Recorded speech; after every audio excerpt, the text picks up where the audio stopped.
this week's Torah portion, Korach approaches Moshe Rabbeinu, and he tries to undermine and overthrow Moshe's authority, Moshe's position, and the leadership of the Jewish people. And he does so with a very significant statement, which is actually tremendously revealing. He says to Moshe outright, Ki kol ha'eda kulam kedoshim. For all of the Jewish people are kedoshim, are holy.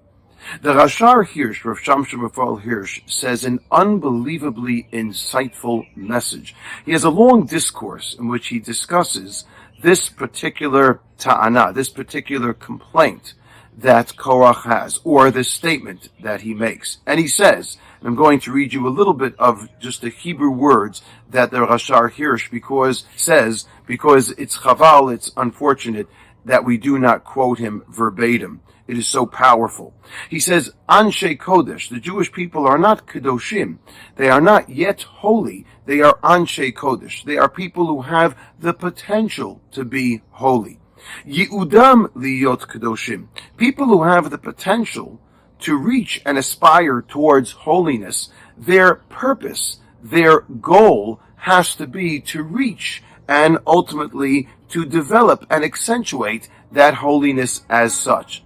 And he says, Yi'udam ze liyot kedoshim le'eloheim.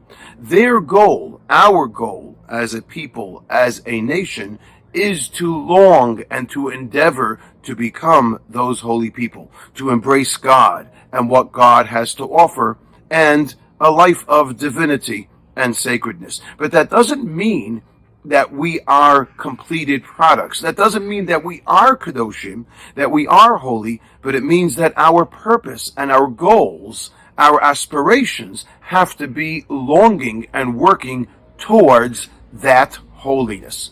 And basically what Rav Hirsch is saying in this long discourse that he has is that our job is to rise to the occasion, to consistently strive and aspire towards Kedusha, towards a life of holiness. In other words, it is not the ends, but the means towards arriving at the ends. We are expected to be men with a mission, or people with a mission. And in fact, one of the worst things for a person to find themselves in is a situation where they don't have a mission, where they don't have meaning, where they don't have something goal-oriented that they are striving to reach.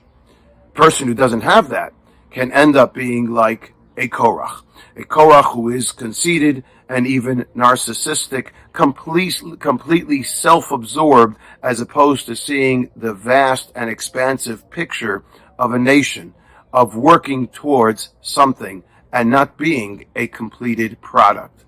That is the job of the Jewish people, and that is the job of a person in this life. People who have an ideology, people who strive towards a goal, and towards building and constructing their lives and the lives of the people around them, that gives them and fills them with meaning and gives them a reason to live. The reason why I mention this is because we are always expected to have a mission and a purpose. And I remember that one of the most tragic things that I witnessed with regards to Gila in her struggle really to survive. The last few months we were trying to find her and infuse her with purpose. We were trying to find her a reason, if you may, to live, as difficult as that might sound. And I remember taking her to a number of frameworks for interviews that she could work. One of them was within the parameters of what we call national service.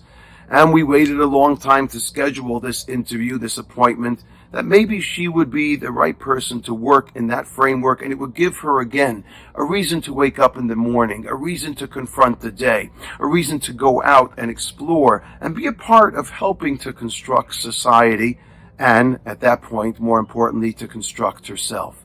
And when I took her for this particular interview, I remember that the interviewee, or the interviewer, I should say, immediately told her, no, you're not right for the job, and we really have nothing for you. And this was a religious institution. It was a observant woman. And basically, within the span of 4 minutes, she slammed the door in Gila's face.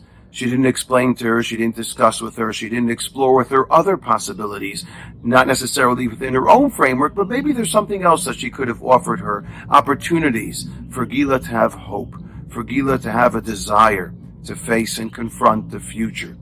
And yet she slammed the door in her face in a very straight and curt way. How painful this must have been for Gila to be told once again that there is no framework for you. There are no hopes. There are no goals that you can subscribe to. Certainly that's the way that she saw it. And this is something that we have to learn from this week's parsha, this week's Torah portion. We are not kadoshim. We aspire to become kadoshim. We are people with a mission.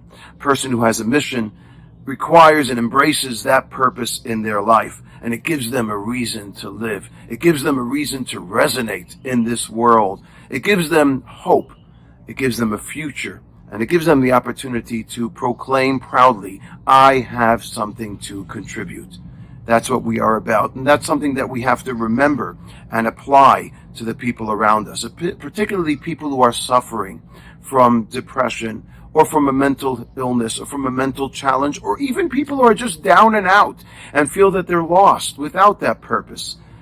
Reviving that purpose, reconstructing them by reminding them that yes, they do have something to contribute, can make the difference in a life and in a future.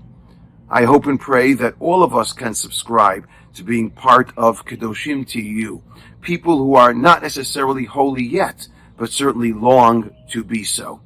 Striving towards that and reminding ourselves of embracing that purpose is the only way. It is the Gila way. Shabbat Shalom.